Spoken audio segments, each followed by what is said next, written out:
Bueno, comenzamos a dar nuestra clase ahora del tema vitaminas. Las vitaminas se consideran sustancias esenciales.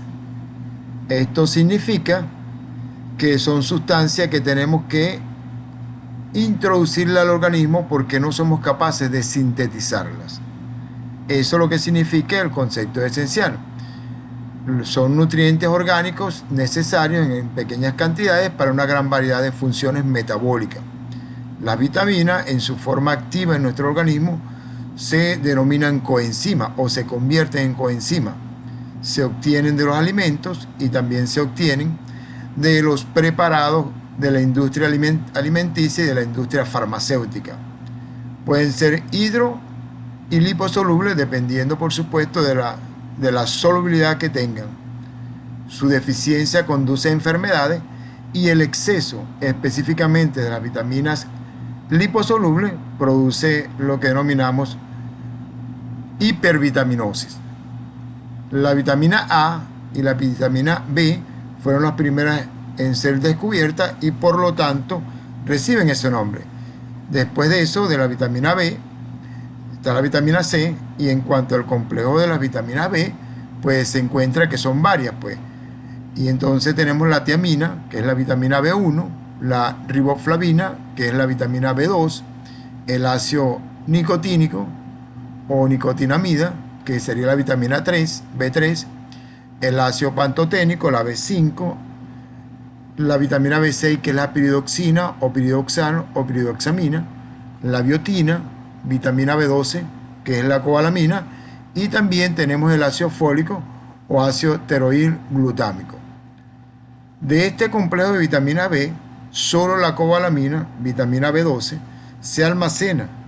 El resto debe ser aportado regularmente a la dieta y su excedente es eliminado vía urinaria. Hablemos entonces de la vitamina B1. Es la denominada tiamina o vitamina B1 o aneurina. Tiene una estructura de pirimidina sustituida, esto que ustedes ven aquí, una estructura de pirimidina sustituida, unida por un puente de metileno, esto que miran acá, a un tiazol. Esta estructura que vemos acá, que es del tiazol.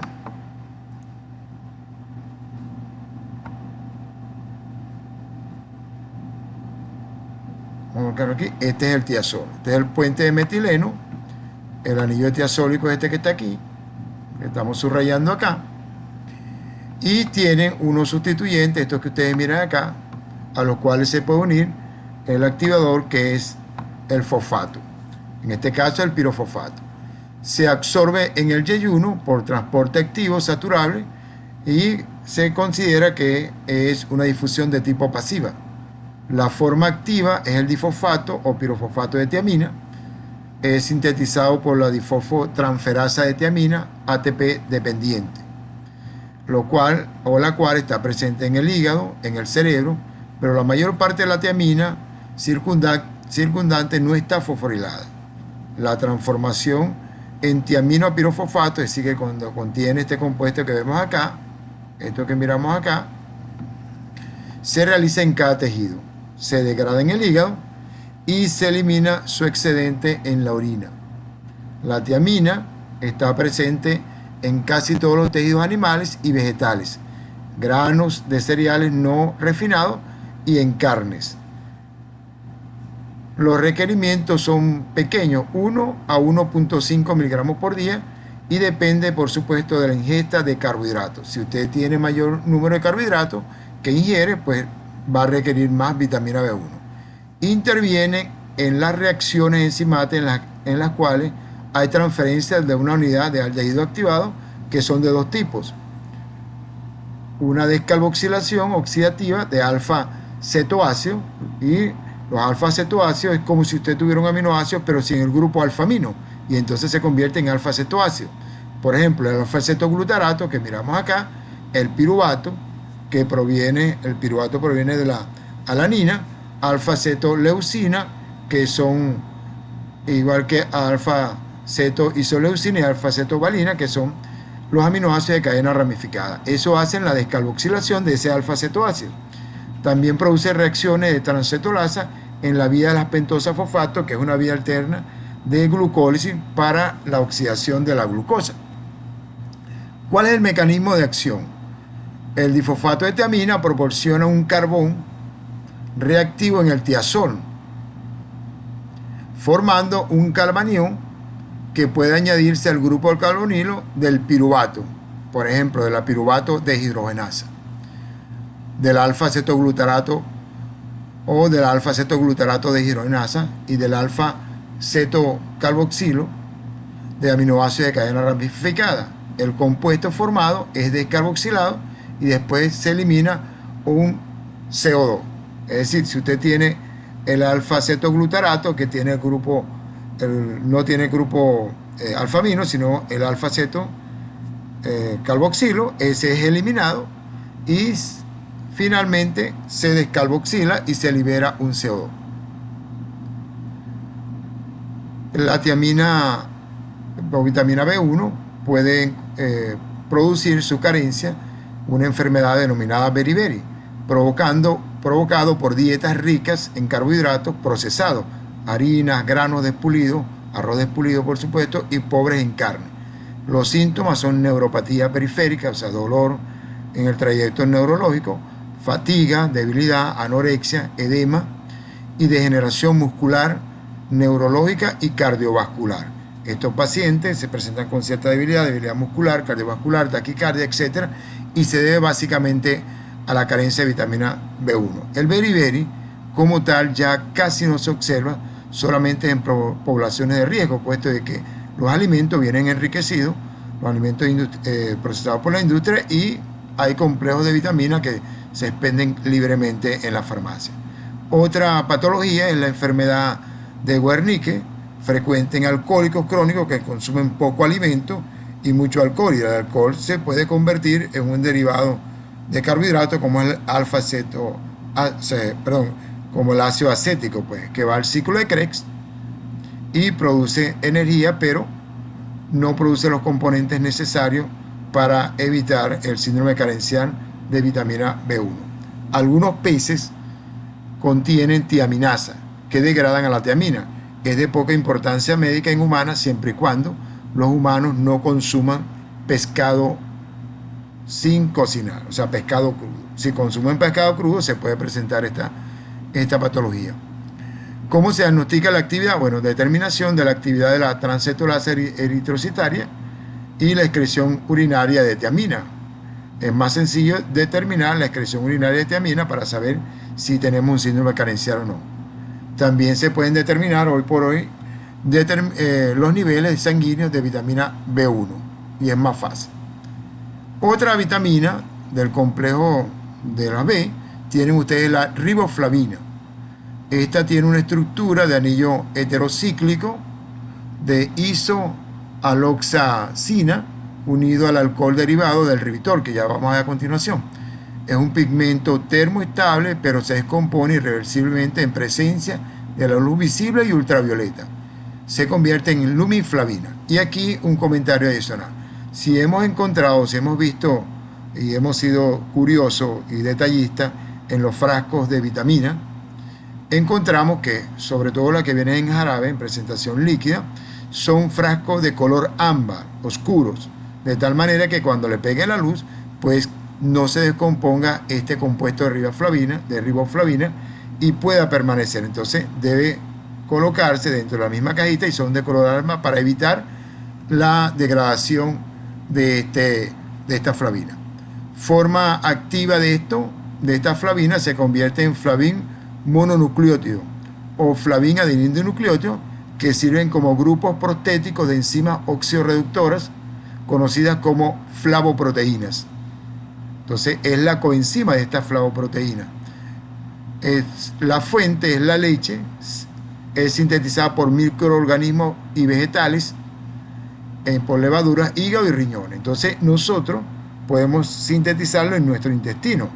Sin embargo, deben ser aportados para para cubrir todas las necesidades y las demandas diarias que requerimos de la riboflavina. Se absorbe en el intestino delgado y es transportado en la sangre por la albúmina e inmunoglobulina. Entonces, otro detalle, cuando hablamos de la albúmina, que es transportador, pues también puede transportar riboflavina. Si usted tiene vitamina B12, tiene albúmina baja, pues no va a transportar riboflavina.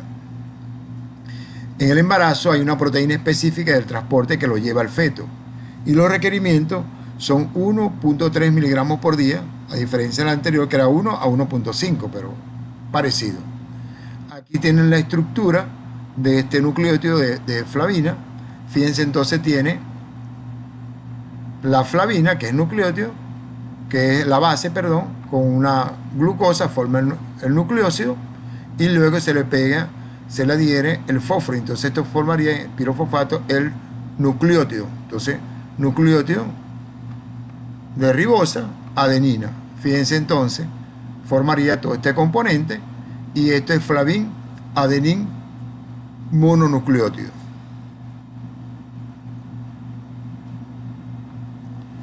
La flavoproteína, derivada de la riboflavina, está presente en la aminoácido oxidasa, que produce desaminación de aminoácidos, en la xantina oxidasa, que interviene en la degradación de purinas, en la succinato deshidrogenasa, que está presente en el ciclo de Krebs, en la dihidrolipoil deshidrogenasa, que forma parte del complejo de la piruvato deshidrogenasa, en la descarboxilación oxidativa del piruvato y alfa-cetoglutarato deshidrogenasa, es decir, en esos complejos que hacen descarboxilación de los alfa-cetoácidos. Y tanto el piruvato como el alfa-cetoglutarato son alfa-cetoácidos que van a ser descarboxilados. El mecanismo de acción es que hace una reducción irreversible del anillo de isoaloxacina para dar origen a la forma reducida de flavin mononucleótido reducido y flavin adenin dinucleótido reducido. La carencia de la riboflavina no produce trastornos mortales, y a pesar de la gran cantidad de funciones que tiene, quizás porque es aportado por nuestros microorganismos. En recién nacidos sometidos a fototerapia se presenta carencia. ¿Y por qué en recién nacidos y sometidos a fototerapia? En primer lugar, porque los recién nacidos están prácticamente estériles, no tienen bacterias suficientes en su intestino, o no lo tienen. Y si usted lo somete a fototerapia, obviamente va a descomponer la flavina.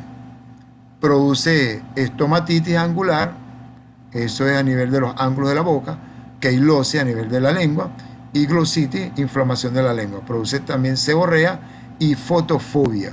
Su actividad se mide al estudiar la actividad de la glutatión peroxidasa eritrocitaria. Se puede obtener esa enzima y se estudia. Y recuérdense que la glutatión peroxidasa interviene en la eliminación de radicales libres. Otro componente importante es la nicotinamida y ácido nicotínico. Este ácido nicotínico es un ácido monocarboxílico derivado de la pirimidina, Forman nicotinamina de adenin dinucleótido y nicotinamina adenin dinucleótido fosfato. De esa manera, como lo estamos viendo aquí, son la forma oxidada. Cuando tienen el hidrógeno, se consideran la forma reducida. Estos intervienen en el metabolismo del carbohidrato, de lípidos y aminoácidos. Generalmente el NAC oxidado cataliza reacciones de oxidorreducción, mientras que el NAC-fosfato están involucrados en la síntesis reductiva, como la vía de las pentosas fosfato, para producir NAC-fosfato reducido, que entre otras cosas interviene en la eliminación de los radicales libres conjuntamente con la glutatión reductasa y peroxidasa. El mecanismo de acción es la adición reversible de un ion hidruro al anillo de piridina, más la generación de un ion hidrógeno libre.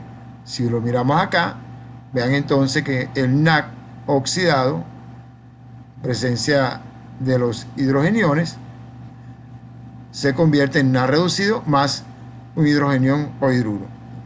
Obviamente aquí esto es un ácido que puede donar hidrogeniones, y aquí se convierte en su base. Faltaría colocarle un negativo acá. Este NAC interviene en su biosíntesis y degradación.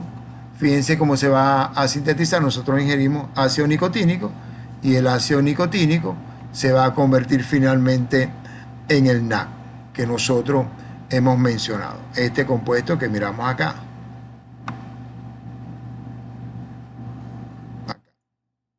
Si lo miran aquí, este es el NAC.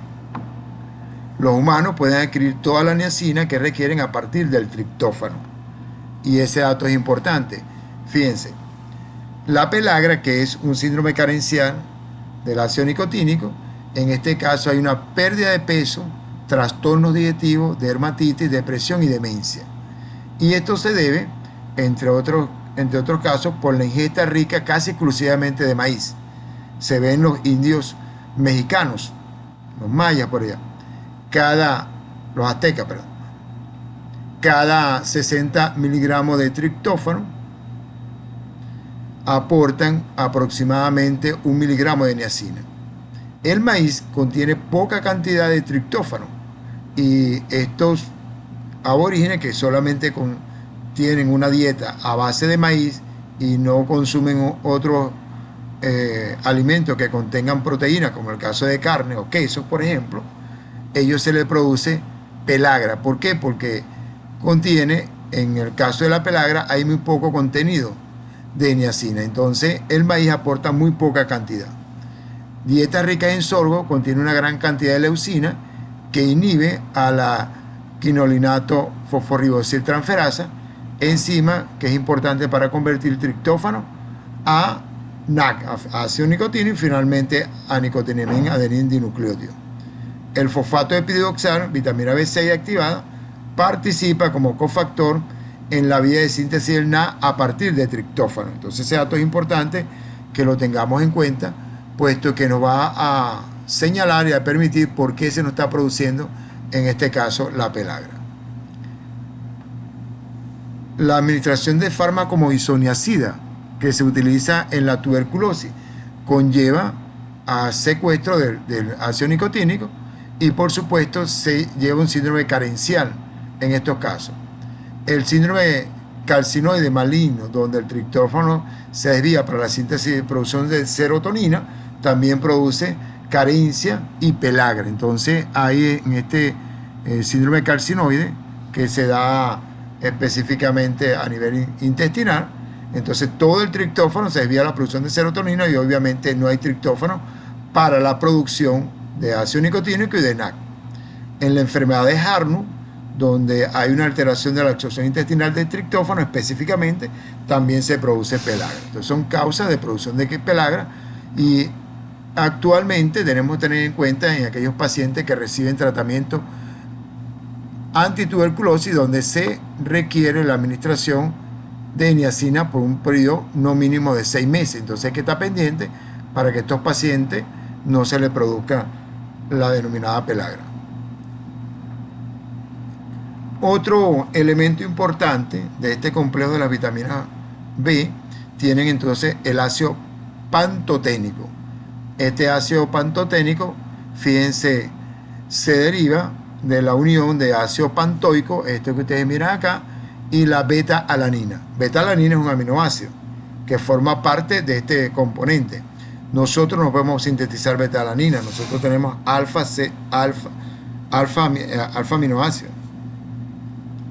Entonces, fíjense aquí, el pantetonato lleva a todos estos procedimientos, se produce finalmente 4-fosfopanteína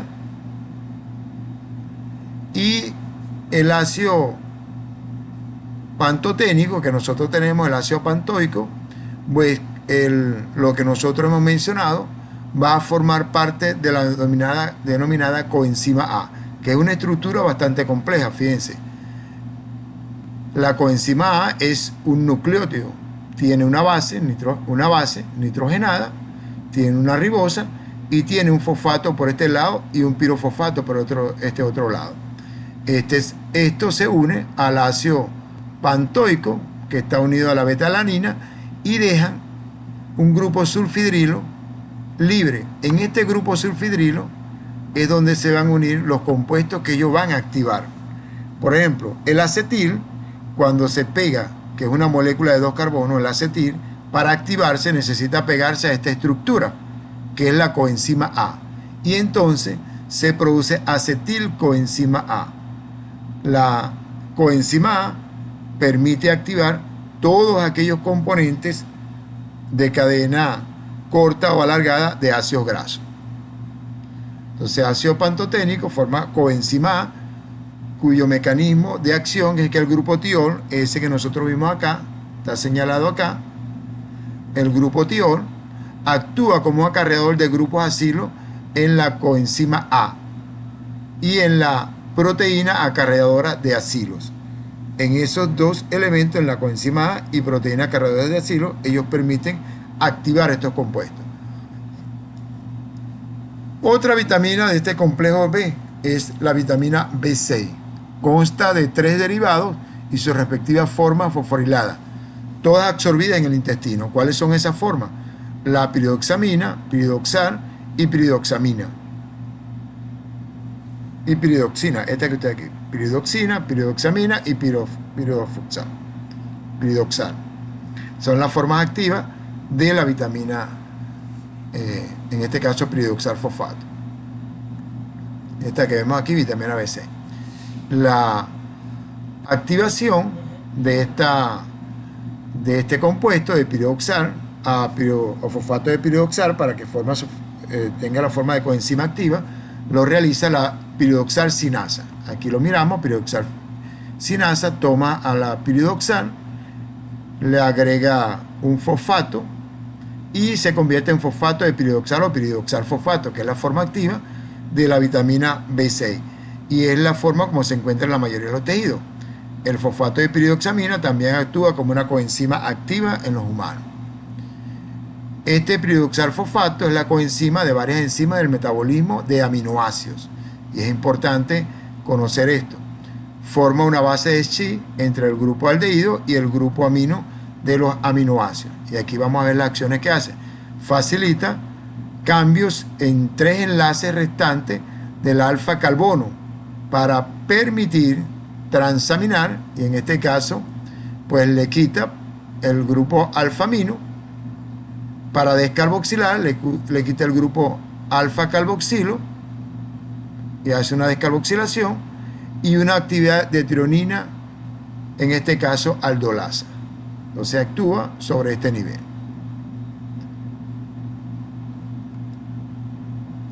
Miren acá entonces el fosfato de piridoxal en la transaminación de un alfa aminoácido.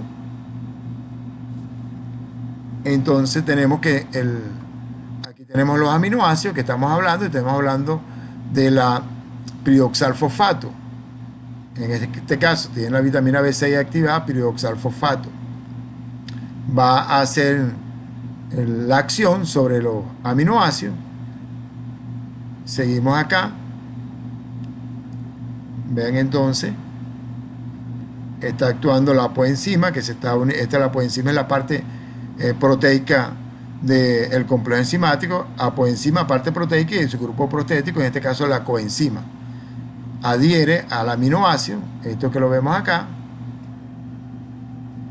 y finalmente cuando nosotros miramos qué ha pasado acá, fíjense entonces, si ustedes miran acá, ¿qué le falta al aminoácido? Bueno, le falta el grupo alfa amino. Y entonces estos aminoácidos se han convertido en un alfa cetoácido. Recuerdo que el alfa cetoácido es como decir el aminoácido, pero sin el grupo alfa amino. Ya por supuesto no se denomina aminoácido, sino un alfa cetoácido. Hubo una desaminación, en este caso se le quitó el grupo amino,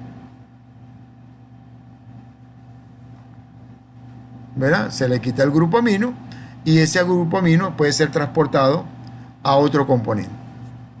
El fosfato de piridoxal en la glucogenólisis, ¿cómo actúa? Hemos mencionado que actúa en el metabolismo del aminoácido, también actúa en el metabolismo del glucógeno. específicamente en la glucogenólisis. Aquí forma parte de la fosforilasa o glucógeno fosforilasa, que es la enzima que degrada el glucógeno, lo cataboliza. En esta acción también forma una base de Schiff inicial con el grupo amino de un residuo de lisina de la enzima durante el proceso de hidrólisis del enlace alfa 1,4 glucosídico para formar glucosa 1-fosfato. Es decir, tenemos el glucógeno, se hidroliza en un enlace alfa 1,4, se libera una glucosa que se forma como glucosa 1-fosfato y sería entonces, quedaría el glucógeno menos un residuo de glucosa. Si tenía 90, pues ahora sería 89 más una glucosa. ¿Cuáles son las fuentes de vitamina B6? Está presente en el hígado, en vegetales también como el aguacate, el plátano, en carne, en el huevo también está presente. Entonces, se puede consumir con una dieta balanceada, lo podemos tener. La deficiencia única es poco frecuente. Se puede mirar en alcohólico debido a la conversión del etanol en acetaldehído, lo cual estimula la hidrólisis del fosfato de piridoxal. También se puede producir cuando se usa isoniazida porque induce a la deficiencia al formar hidrosona con el piridoxal. Entonces también esta, al igual que el mencionado anteriormente, hay que tenerla presente en el ácido nicotínico porque puede producir síndrome de carencia en el caso de pacientes con tuberculosis. Otro componente vitamínico importante es la biotina. Es derivado del imidazol. Su fuente es amplia, incluye bacterias intestinales, es la tercera que mencionamos, que proveen casi todo el requerimiento humano. Funciona como un componente de enzimas multiméricas que catalizan reacciones de carboxilación. Y en cada unidad de la enzima hay tres componentes: una proteína acarreadora de biotina, una carboxilasa de biotina, que es la carboxibiotina, y una transcarboxilasa. Ese dato es importante. Entonces, ¿dónde encontramos esta coenzima? En todas aquellas enzimas que su terminación sea carboxilasa. Fíjense, entonces, piruvato carboxilasa. ¿Qué hace esta enzima? Carboxila el piruvato en la gluconeogénesis y produce oxalacetato. Piruvato se carboxila y se le agrega una unidad de un carbono y se convierte en oxalacetato.